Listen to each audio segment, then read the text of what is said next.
नमस्कार, India voice पर स्वागत है आपका। मैं हूं आपके साथ प्रियंका मिश्रा। बुलेटिन की करेंगे शुरुआत। दिल्ली से बड़ी खबर सामने आ रही है। केजरीवाल केस में सुनवाई जारी। केजरीवाल केस में सुनवाई जारी। दिल्ली हाईकोर्ट ने ईडी से पूछा, अगर सबूत है तो हमें दिखाएं।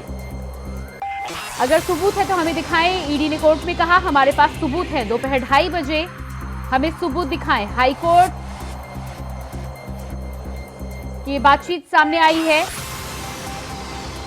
ईडी की तरफ से जानकारी सामने आई है, हम अभी भी उन्हें गिरफ्तार कर सकते हैं। तो ईडी और अरविंद केजरीवाल की याचिका को लेकर हाईकोर्ट में सुनवाई आज चल रही थी। हाईकोर्ट ने पहले ही अरविंद केजरीवाल को कहा था कि अगर नाम से संबंध है तो अरविंद केजरीवाल ईडी के सामने पेश क्यों नहीं हो रहे। सबसे पहले वो देश के नागरिक हैं, बाद में मुख्यमंत्री। इस पर अरविंद केजरीवाल की तरफ से और उनके वकील मनोज सिंघवी की तरफ से ये गुजारिश सामने आई थी कि ईडी अगर गिरफ्तारी ना करने की गारंटी देती है तो वो पेश होने के लिए तैयार हैं। आज इस पूरे मामले में सुनवाई हो रही है। हाईकोर्ट ने ईडी को 2:30 बजे सबूत दिखाने को कहा है।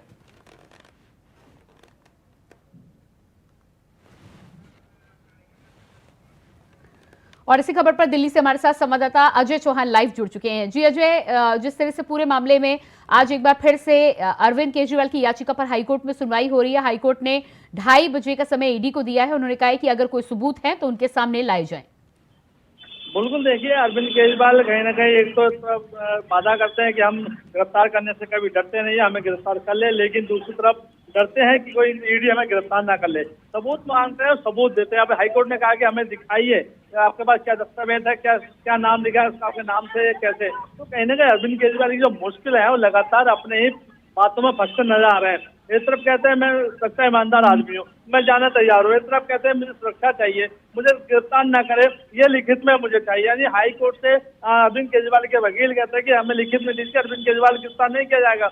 आखिरकार वो भारत के नागरिक है, सीएम बाद में है, दिल्ली के मुख्यमंत्री बने हैं, भारतीय परंपरा कानून सबके लिए बराबर है। तो इनको ईडी के सामने जाने से डर क्यों? सवाल यही खड़ा होता है कि बार बार हाई कोर्ट को चुनौती देते हैं, कभी सुप्रीम कोर्ट को चुनौती हैं, कभी रानू कोर्ट के चुनौती देते हैं। तो आखिरकार अरविंद केजरीवाल चाहते क्या है? तो ईडी भी यही कहती है कि आइए सवालों और जवाब तो दीजिए। लेकिन अरविंद केजरीवाल ये जानते हैं कि अगर मैं गया तो गिरफ्तार हो जाऊंगा और बाहर नहीं निकल पाऊंगा, इसलिए वो लिखित में हाईकोर्ट से पहले ही कह रहे कि मुझे लिखित में चाहिए ताकि ईडी मुझे गिरफ्तार ना करे। तो देखिए आप सवाल ये बनता बार बार क्यों अरविंद केजरीवाल इस तरह से बात करते हैं? अगर आप दोषी नहीं है और दोषी हैं तो क्यों डरते हैं? अगर साफ सुथरे आपने कोई घोटाला नहीं किया, आपके ऊपर कोई आरोप नहीं है, तो सीना छोड़ के आप इस तरह से पब्लिक के बीच में कहते हैं कि मैं ईमानदार हूँ, गिरफ्तार हो सकता हूँ, मुझे कोई दिक्कत नहीं है। लेकिन आज इनको इतनी मुश्किल हो रही है कि इनको सबूत के तौर पर लिखित में चाहिए कि मुझे गिरफ्तार ना किया जाए। जी बिल्कुल। तो इस पूरे मामले में जिस तरह से गिरफ्तारी को लेकर अरविंद केजरीवाल का डर सामने आया है, साथ ही साथ हाईकोर्ट ने ईडी से भी पूछा है कि अगर आपके पास सबूत हैं तो सबूत दिखाए जाए। 2:30 बजे का समय ईडी को दिया जा रहा है। ईडी साफ कह रही है कि सबूत भी है और वो चाहे तो गिरफ्तारी भी कर सकते हैं। तो बिल्कुल देखिए, वही हमने पहले भी कहा था और बार बार इंडिया वाइज बार बार कहता आ रहा है कि अरविंद केजरीवाल के खिलाफ पूरे सीबीआई ईडी के पास सबूत है, क्योंकि पहली ही बार जब इनकी पेशी हुई थी उसी समय इनको बता देंगे। लेकिन जिस तरह से ईडी ने इनका नाम उजागर किया प्रेस कॉन्फ्रेंस में, वो साफ साफ कहते हैं कि अरविंद केजरीवाल ही इसके मास्टरमाइंड है। अगर अरविंद केजरीवाल हमारा सहयोग करेंगे तो बाकी लोग और भी इसमें इन्वॉल्व है, वो भी गिरफ्तार किए जाएंगे। लेकिन अरविंद केजरीवाल बार यही कहते हैं ईडी की जो है नोटिस भेजती है वो बीजेपी का है, राजनीति है, मुझे परेशान किया जा रहा है। ये सवाल बार बार किया जाता है, जिसको लेकर के 15 का बॉन्ड अरविंद केजरीवाल ने भरा है, जिसको जमानत दी गई थी। तो देखिए कहीं ना अरविंद अगर ईडी के सामने पेश नहीं होते और अगर 2:30 बजे ईडी अपने सबूत जिस तरह से हाईकोर्ट ने मांगे वो पेश करती है, तो अरविंद केजरीवाल क्या कोर्ट आएंगे या अपने आप को घर से गिरफ्तार कराएंगे? ये सवाल सबसे बड़ा बनना अब। जी बिल्कुल। तो इस पूरे मामले में जिस तरह से अभी सुनवाई जारी है, 2:30 बजे का समय निर्धारित किया गया है। 2:30 बजे के बाद क्या कुछ जानकारी निकलकर सामने आ पा रही है? ईडी को लेकर जो सबूतों की बात है वो सामने आने के बाद क्या कुछ इस पूरे मामले में प्रोग्रेस सामने आ सकती है? देखिए ईडी पहले से भी कोर्ट में जा चुकी है। ईडी तैयारी में थी, सुबह से इंतजार कर रही है कि अरविंद केजरीवाल कब आएंगे। अगर नहीं आते अब कोर्ट ने जैसा आदेश दिया तो ईडी वो सारे दस्तावेज लेके जाएगी वहां पर। लेकिन अरविंद केजरीवाल आज के दिन किसी भी तरह से टालना चाहते हैं। अगर ईडी जाती है और जब जज के सामने वो पेश किए जाएंगे दस्तावेज जो पेश है, इनके खिलाफ जो सबूत है, तो क्या अरविंद केजरीवाल कोर्ट आएंगे? ये सबसे बड़ी सवाल है। नहीं आते क्योंकि ईडी तो जाना तैयार है, क्योंकि ईडी बार बार कोर्ट जाती है कि अरविंद केजरीवाल सब हमारा साथ जो साथ नहीं दे रही है, ना ही सहयोग कर रही है। तो ऐसे में अरविंद केजरीवाल को देखना होगा कि जो उनके वकील वहाँ मौजूद है वो दलील बार बार कह रहे हैं कि हाईकोर्ट हमें साबित करे और लिखित में दे कि ईडी गिरफ्तार न करे। आखिरकार हाईकोर्ट क्यों लिखित में देगा? जब ईडी से संबंध में और ईडी का मामला है उसके बाद हाईकोर्ट जा सकते हैं, तब वो दे सकते जी हैं। बिल्कुल अजय, इस पूरे मामले में अरविंद केजरीवाल जिस तरह से अभी तक कोई जानकारी आप तक नहीं पहुंच पा रही है, क्या कोई समय निर्धारित किया गया था कब तक पहुंच सकते हैं? हालांकि अभी तक पुख्ता तौर पर कोई जानकारी नहीं है। देखिए, अरविंद केजरीवाल की तरफ से बात कर लें या उनके मंत्रियों की तरफ से कोई बात कर लें, ऐसा कोई अभी बयान सामने नहीं आया है और ना ही कुछ सवाल सुना है और ना ही ऐसी कोई प्रेस कॉन्फ्रेंस के जरिए बताया गया है। लेकिन हाँ, आतिशी बार बार यही कह रही है कि अरविंद केजरीवाल को फंसाया जा रहा है, वो सारे झूठे हैं, जो नोटिस भेजता है वो भी है, उनके बयान यही बार बार आते हैं। वो आज सुबह भी ऐसे बयान आया, लेकिन आखिरकार अभी तक सारी पार्टी जो आम आदमी पार्टी के नेता वो चुप क्यों है? क्या अभी कोई मीटिंग ऐसी है जो चल रही है अरविंद केजरीवाल को बचाने के लिए? लगातार वकील वहां पहुंचे हुए हैं, लेकिन साथ यही है कि आज अगर नहीं जाते हैं तो कहीं ना कहीं आज बड़ा खेला भी हो सकता है या फिर ईडी कोई ना कोई एक्शन में ले सकती है इसमें। जी बिल्कुल अजय, इस तमाम जानकारी के लिए बहुत शुक्रिया आपका। और इसके बाद बात करेंगे अगली खबर की। ईडी के समन पर सीएम अरविंद केजरीवाल ने हाईकोर्ट में एक और अर्जी दाखिल की, जिसको लेकर सियासत तेज हो गई है। सुनिए किसने क्या कुछ कहा। अरविंद केजरीवाल जी तो वो नेता हैं जो सबको नसीहत देते थे कि आपको जांच में जुड़ना चाहिए। ये वो नेता हैं जो अपनी कट्टर ईमानदारी का बखान करते थे। मैं पूछना चाहती हूँ कि अगर ये कट्टर ईमानदार हैं तो जांच से भाग क्यों रहे? कल भी अरविंद केजरीवाल जी के वकीलों ने कोर्ट में यही दलील दी थी और कोर्ट ने इंटरिम प्रोटेक्शन देने से मना कर दिया था। यहां तक कि कोर्ट ने ये भी सवाल पूछा कि आप जांच में जुड़ क्यों नहीं रहे हैं। पीएमएलए एक्ट में जब भी एक समन आपके पास आता है उसमें जांच में जुड़ना अनिवार्य होता है। जब जब माननीय मुख्यमंत्री केजरीवाल जी समन्स का निरादर करते हैं तब तक वो सेक्शन 174 ऑफ आईपीसी में एक नया ऑफेंस अपने विरुद्ध खड़ा कर देते हैं। तो मैं जानना चाहती हूँ, चोर की दाढ़ी में तिनके वाली बात है क्या? क्या इसीलिए माननीय मुख्यमंत्री जी इतने भयभीत हैं? पहले दिन से ये साफ दिख रहा है कि ईडी को पूछताछ से मतलब नहीं है। पिछले 2 साल से पूछताछ चल रही है, हजारों जगह छापे हो चुके हैं, आज तक कोई सबूत नहीं मिला। लेकिन बार बार सम्मन सिर्फ इसलिए दिया जा रहा है किसी भी तरह से राजनीतिक मकसद से अरविंद केजरीवाल जी को गिरफ्तार किया जाए। उस गिरफ्तारी को लेकर के अदालत में आज अर्जी लगाई गई है कि अदालत जो है उस गिरफ्तारी पर रोक लगाए, कोई ऐसी एक्शन पे रोक लगाए। हम कल भी कानून का सम्मान करने को तैयार थे, पूछताछ में शामिल होने को तैयार थे, लेकिन जो भाजपा की मंशा है, जो ईडी के द्वारा वो पूरा करना चाहती है, उसको राहत के लिए हम अदालत गए। ईडी एक इंडिपेंडेंट इन्वेस्टिगेटिंग एजेंसी नहीं है। ईडी भारतीय जनता पार्टी का एक पॉलिटिकल टूल है, एक राजनीतिक हथियार है। आज ईडी का प्रयोग हो रहा है सिर्फ विपक्ष को खत्म करने के लिए। ईडी अरविंद केजरीवाल जी को जांच में भागीदारी के लिए नहीं बुला रही है, वो उनको गिरफ्तार करने के लिए बुला रही है कि वो चुनाव में कैंपेन ना कर सके, कि जो भारतीय जनता पार्टी चाहती है कि उनकी मेजॉरिटी आए, उनकी सरकार बने, उसमें विपक्ष के एक महत्वपूर्ण नेता होने के तौर पे अरविंद केजरीवाल प्रचार ना कर सके। क्योंकि अगर गिरफ्तारी उनका लक्ष्य नहीं होता तो कोर्ट में कह देना कि हम गिरफ्तार नहीं करेंगे। माननीय न्यायालय ने स्पष्ट किया था कि आपको जांच एजेंसी के सामने जाना चाहिए। उसके बावजूद अगर आज केजरीवाल इस तरह का कर रहे हैं तो मुझे लगता है कि शराब घोटाले में जो उनकी संलिप्तता है वो उसको स्वीकार कर रहे हैं। और जिस तरह का व्यवहार वो एक रास्ता दिखा रहे हैं देश में, तो हर आरोपी जिसको सम्मान आ रहा है अगर इस तरह का व्यवहार करने लगे तो फिर न्यायालय की परिभाषा एक बार तय करने की आवश्यकता पड़ती है।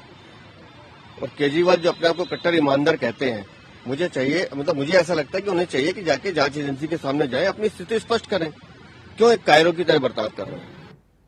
और इसके बाद बात करेंगे अगली खबर की। बदायूं में 2 बच्चों की घर में घुसकर निर्मम हत्या के मामले में यूपी पुलिस को बड़ी कामयाबी मिली है।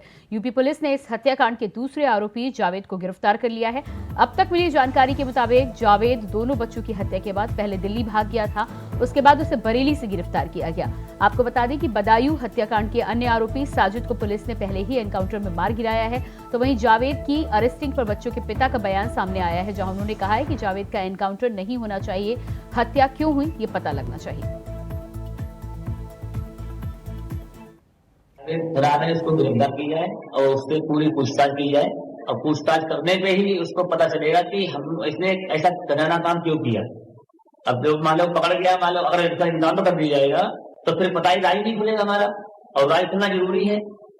अभी पता हो सकता है कि इसके पीछे और कोई भी हो लोग, तब पता चले कि हाँ कि कितने लोग इसमें साजिश में हैं, या किसी ने साजिश करके हमको बच्चों को मरवाया है, हमारे सब घर को मरवाना चाहता था। वो तो मम्मी को भी मार देता और हमारे मैडम को भी मार देता।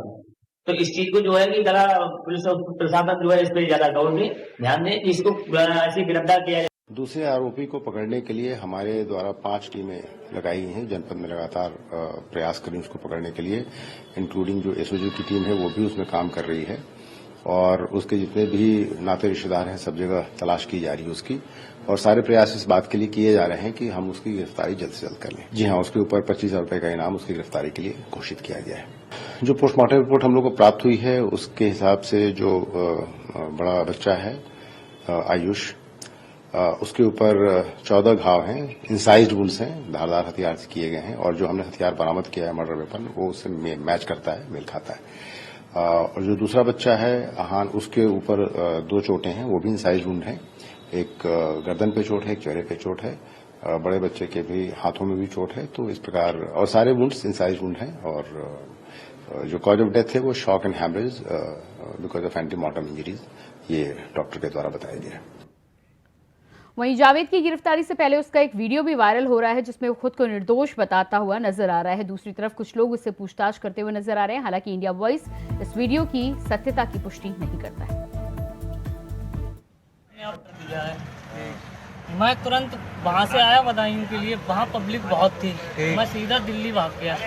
मैं दिल्ली से सीधी बरेली आया हूँ अपने आप को सरेंडर करने के लिए। सीधी मेरे पास रिकॉर्डिंग है कई लोगों की, जहाँ से मेरे पास फोन आया कि तुम्हारे भाई ने ये कांड कर दिया है। नहीं ऐसा है, मैं एक बात बताऊँ, सुनो मेरी फोन अभी ऑफ मैंने कर रखा। बात सुनो तुम।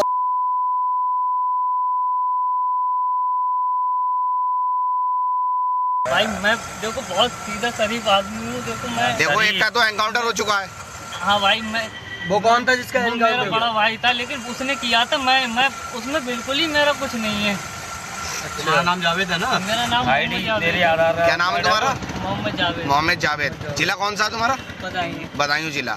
ठीक है। और इसी खबर पर बदायूं से हमारे साथ संवाददाता विजय कुमार जुड़ चुके हैं। जी विजय, इस पूरे मामले में जिस तरह से जावेद की गिरफ्तारी अब हुई है और जावेद का वीडियो भी वायरल हो रहा है जिसमें वो अपने आप को निर्दोष बताता हुआ दिखाई दे रहा है, क्या कुछ पूरी जानकारी है, क्या अपडेट है? हालांकि बदायूं बारादरी थाना पुलिस ने जो है बदायूं पुलिस के लिए जावेद को सौंप दिया है, और बदायूं पुलिस जो है जिस तरह से जावेद को रख करके जानकारी जुटा रही है, उससे पूछताछ की जा रही है कि घटना के पीछे का मामला क्या था, घटना इतनी बड़ी घटना को अंजाम देने का। जी विजय, आपकी आवाज़ ठीक तरह से नहीं आ पा रही है, एक बार फिर से आपसे संपर्क साधने की कोशिश करेंगे। तो आपको बता दें कि गिरफ्तारी से पहले जावेद का वीडियो वायरल हुआ है। साफ तौर पर यहाँ पर सुन सकते हैं कि किस तरह से वो अपने आप को निर्दोष बता रहा है। हालांकि इस पूरे मामले में गिरफ्तारी के बाद अब पुलिस की कार्रवाई लगातार जारी है। कार्रवाई के बाद ही पता चलेगा कि इस पूरे मामले में क्या कुछ वजह रही है इस निर्मम हत्याकांड के पीछे। साथ ही साथ बच्चों के पिता का भी कहना है कि वो चाहते हैं कि जावेद से पूरी पूछताछ करने के बाद मामले की जड़ तक पहुंचा जाए। और विजय हमारे साथ एक बार फिर से बदायूं से जुड़ चुके हैं। जी विजय, इस पूरे मामले में जिस तरह से वीडियो वायरल हो रहा है, अपने आप को निर्दोष बता रहा है जावेद। देखिए, हाँ बता दें जिस तरह से, देखिए जावेद की जो एक वीडियो वायरल हुई है जिसमें जावेद की बारादरी थाना पुलिस ने बदायूं पुलिस को सौंपा है, तो उस वीडियो में जावेद ने जो बताया है कि ये जब घटना के बाद बदायूं आया था तो भारी पुलिस भीड़ को देख करके ये दिल्ली निकल गया था। दिल्ली के बाद जब ये बरेली में आया, बरेली में एक वीडियो बनाकर एक ऑटो पे जब कुछ लोगों ने इसके पूछताछ की, उसके बाद बारादरी पुलिस को सौंपा है। एक बारादरी पुलिस ने बदायूं पुलिस को जावेद को सौंपने के बाद बदायूं की पुलिस जो है इससे पूछताछ में लगी है और पूरी जानकारी जुटा रही है कि हालांकि इसकी घटना जो इतनी बड़ी घटना हुई है, घटना के पीछे वजह क्या है, किस कारण से जो है दोनों बच्चों को जो है मौत के घाट उतारा था, ये तमाम सवाल जनता भी चाह रही है कि इसकी घटना की वजह खुल करके सामने आए कि इतना घटना असल में इतनी बड़ी घटना का अंजाम जो है दिया क्यों गया था। जी बिल्कुल विजय, कितने बजे जावेद की गिरफ्तारी हुई है और अभी फिलहाल किस पुलिस के कब्जे में है जावेद? कि बधाइयों अगर एसएसटी के अनुसार जिस तरह से एसपी ने अभी अपना बयान दिया है कि पुलिस बधाइयों पुलिस के कब्जे में है और उससे पूछताछ की जा रही है, हालांकि इस की पूरी जानकारी नहीं है कि जावेद को रखा कहाँ गया है। हालांकि जानकारी के मुताबिक उससे पूछताछ की जा रही है और जल्द ही पूरा मामला, इस घटना के पीछे का जो मास्टरमाइंड क्या था, घटना किस कारण से इतनी बड़ी घटना को अंजाम दिया गया था, ये पूरी जानकारी जो है पुलिस जुटाने की कोशिश कर रही है। जी बिल्कुल विजय, इस जानकारी के लिए बहुत शुक्रिया आपका। और इसके बाद बात करेंगे अगली खबर की। लखनऊ से बड़ी खबर सामने आ रही है। अखिलेश यादव लोकसभा सीटों को लेकर कर रहे हैं मंथन। सपा कार्यालय में नेताओं कार्यकर्ताओं के साथ बैठक जारी। 19 सीटों पर अभी भी घोषित करने हैं समाजवादी पार्टी को प्रत्याशी। दावेदारों को लेकर अखिलेश यादव कर रहे हैं समीक्षा। 19 सीटों पर अभी भी समाजवादी पार्टी के घोषित होने हैं प्रत्याशी। अखिलेश यादव तमाम पार्टी के कार्यकर्ताओं के साथ, नेताओं के साथ कर रहे हैं बैठक। तो सपा कार्यालय में नेताओं कार्यकर्ताओं के साथ बैठक जारी। समाजवादी पार्टी की बाकी बची 19 सीटों को लेकर समाजवादी पार्टी में मंथन जारी। 19 सीटों पर अभी भी घोषित करने हैं प्रत्याशी। दावेदारों को लेकर अखिलेश यादव कर रहे हैं समीक्षा।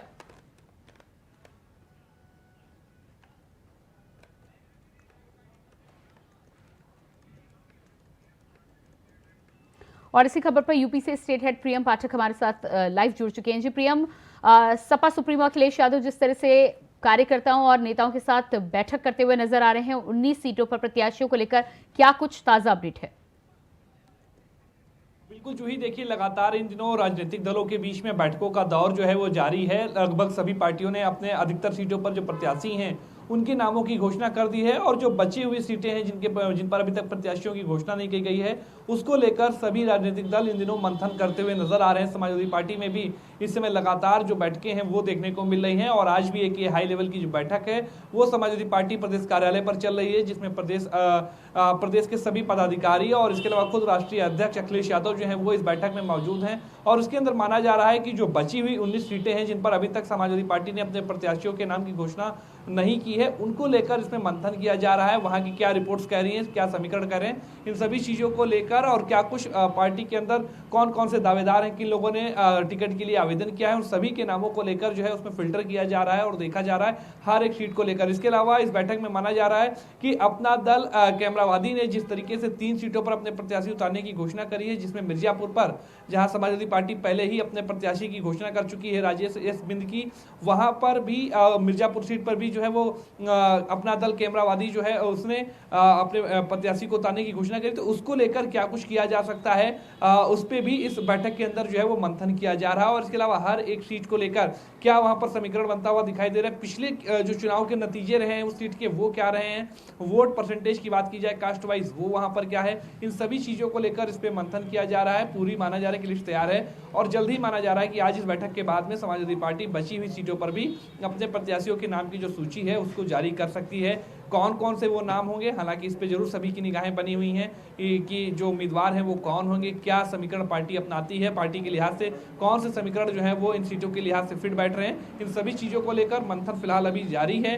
देखना होगा कि बैठक के बाद में क्या कुछ चीजें रहती है, लेकिन माना जा रहा है कि बैठक के बाद में इन बची हुई सीटों को लेकर प्रत्याशियों के नाम की जो घोषणा है वो की जा सकती है। और साफ तौर पर प्रयास होगा कि जो पिछले चुनाव के नतीजे रहे उनसे सबक लेते हुए इस बार उन सभी चीजों को जो है बेहतर किया जाए जो कहीं ना कहीं पिछली बार हार की वजह बनी थी, और उन चीज़ों को उनसे सबक लेते हुए कहीं ना कहीं हर एक चीज़ के हर जो सीट बची हुई हैं उनमें कई चुनाव के पिछले जो है वो नतीजे लिए गए हैं, उनके आंकड़े देखे गए हैं, वोट परसेंटेज देखा गया, हर एक समीकरण को वहाँ पर देखा जा रहा है और उसी लिहाज से जो है वो देखा जा रहा है कि कौन सा प्रत्याशी है जो सबसे ज़्यादा जिताऊ पार्टी के लिए साबित होकर, चूंकि जो मुकाबला है वो साफ तौर पर एनडीए से होना है, तो ऐसे में पार्टी जानती है कि किस स्तर पर उसको जाकर तैयारी करनी है और किस तरीके से उसको वहाँ पर प्रयास करने होंगे, जिसके बाद जो जीत है उसको सुनिश्चित कर पाएंगे। तो लगातार कह सकते हैं मंथन जारी है और इसीलिए समाजवादी पार्टी कार्यालय में भी आज अखिलेश यादव मौजूद हैं, उनके साथ में अन्य पदाधिकारी जो हैं वो मौजूद हैं, उसमें वरिष्ठ पदाधिकारी, और वहां पर इन बची हुई सीटों को लेकर मंथन अभी जारी है। जी बिल्कुल, आप बने रहिएगा हमारे साथ प्रिया।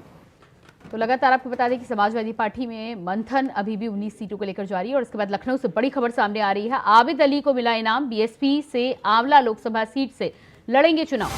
बीएसपी से आंवला लोकसभा सीट से लड़ेंगे चुनाव। बीएसपी सुप्रीमो मायावती ने बनाया प्रत्याशी।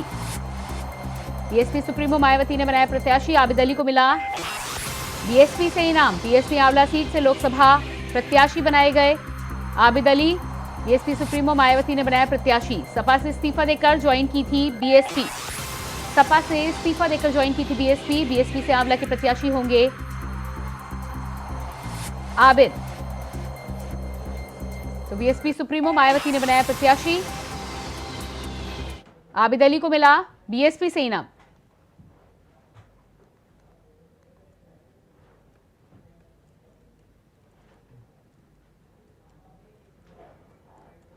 और इसी खबर पर हमारे साथ यूपी से स्टेट हेड प्रियम पाठक लगातार बने हुए हैं। जी प्रियम, जिस तरह से बीएसपी ने आबिद अली को आंवला से प्रत्याशी बनाया है, समाजवादी पार्टी से बीएसपी में आए हैं और इसके बाद प्रत्याशी बनाया गया है। बिल्कुल, देखिए जिस तरीके से चुनाव नजदीक आता जा रहा है, दल बदल का जो दौर है वो भी काफी तेजी के साथ में देखने को मिल रहा है। और चाहे वो कोई भी दल हो, उसमें बड़े पैमाने पर जो है वो कुछ ऐसे नेता हैं जो पार्टी को छोड़ रहे हैं और दूसरी पार्टी का दामन थाम रहे हैं, चाहे वो बीजेपी हो, चाहे सपा हो या बीएसपी हो। और ठीक उसी तरीके से माहौल जो है वो देखने को लगातार सभी पार्टियों में मिल रहा है। और इसीलिए आबिद अली जो है अभी तक समाजवादी पार्टी के साथ चल रहे थे, लगातार उन्होंने लंबे समय से उसके साथ जुड़े रहे। कई चुनाव उन्होंने जो है पार्टी के साथ में उन्होंने जो है वो लड़ने में मदद करी है। और अब इस बार लेकिन चुनाव से पहले उन्होंने समाजवादी पार्टी को छोड़कर बीएसपी का दामन थामा है। और उन्होंने कहा है कि समाजवादी पार्टी के अंदर केवल अल्पसंख्यकों की बात की जाती है, लेकिन उनके मुद्दों को कहीं पर नहीं उठाया जाता है, या फिर जब मेजॉरिटी में आते हैं, पावर में आते हैं, तो वहां पर कहीं पर भी अल्पसंख्यकों को अहमियत नहीं दी जाती है। अखिलेश यादव केवल राजनीतिकरण के लिए, केवल राजनीतिक फायदे के लिए मुसलमानों की बात करते हैं, अल्पसंख्यकों की बात करते हैं, लेकिन जहां पर असल में उनको करना होता है अल्पसंख्यकों के लिए, जब उनके पास मौका होता है तो वहां पर वो उनको दरकिनार कर देते हैं। और इसीलिए उन्होंने समाजवादी पार्टी को छोड़ दिया है और अब वो बीएसपी के साथ में है।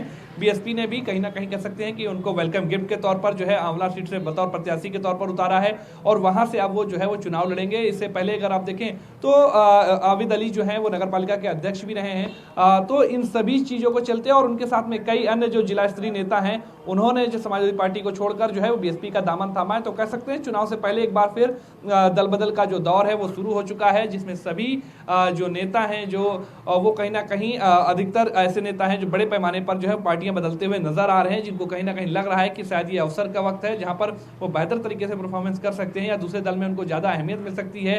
टिकट को लेकर दावेदारी आबिद अली की तरफ से पहले समाजवादी पार्टी की तरफ से भी की जा रही थी, लेकिन माना जा रहा है कि जब वहां पर बात नहीं बनी तो उन्होंने समाजवादी पार्टी को छोड़ा है और उसके बाद अब उन्होंने बीएसपी का दामन थामा है। जी बिल्कुल प्रियम, इस जानकारी के लिए बहुत शुक्रिया आपका।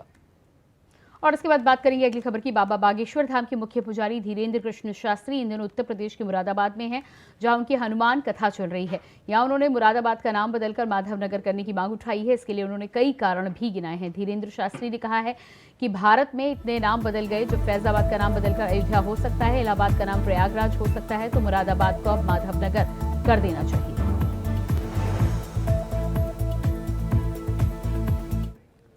लखनऊ के हुसैनगंज थाना क्षेत्र में गुरुवार सुबह एक बुजुर्ग का हाई वोल्टेज ड्रामा देखने को मिला है। हुसैनगंज में एक बुजुर्ग अचानक पानी की टंकी पर चढ़ गया। बुजुर्ग के हाथ में बोतल और पेट्रोल भी था। बुजुर्ग का आरोप है कि तहसीलदार और लेखपाल उससे लोन जमा करने के बाद भी लगातार प्रताड़ित कर रहे हैं। वहीं मौके पर पुलिस और फायर ब्रिगेड की टीम पहुंची और बुजुर्ग को समझा बुझाकर नीचे उतारा गया।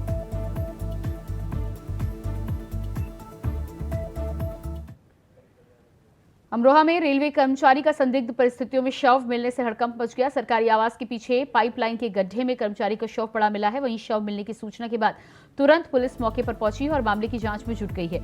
मृतक के शव को पोस्टमार्टम के लिए भेज दिया गया है। ड्यूटी करी उसने 8 से 20 और उसके बाद में वो रूम पे आया। रूम पे आने के बाद में फिर वो बाहर निकल के गया था। उसकी मैसेज का फ़ोन आया था स्टेशन पे कि वो 9:30 बजे तक नहीं आए हैं। उसके तो हमने RPF GRP को मीमो दिया। फिर उसे देखा तो फिर वो उसकी डेड बॉडी उसके जो वो है आवास उसके पास नहीं मिली। फिर उसको विधिवत रूप से उसे अस्पताल ले जाया गया एम्बुलेंस से और वहाँ उसे मृतक घोषित किया गया। इसी के साथ फिलहाल इस बुलेटिन में इतना ही। खबरों का सिलसिला जारी रहेगा। नमस्कार।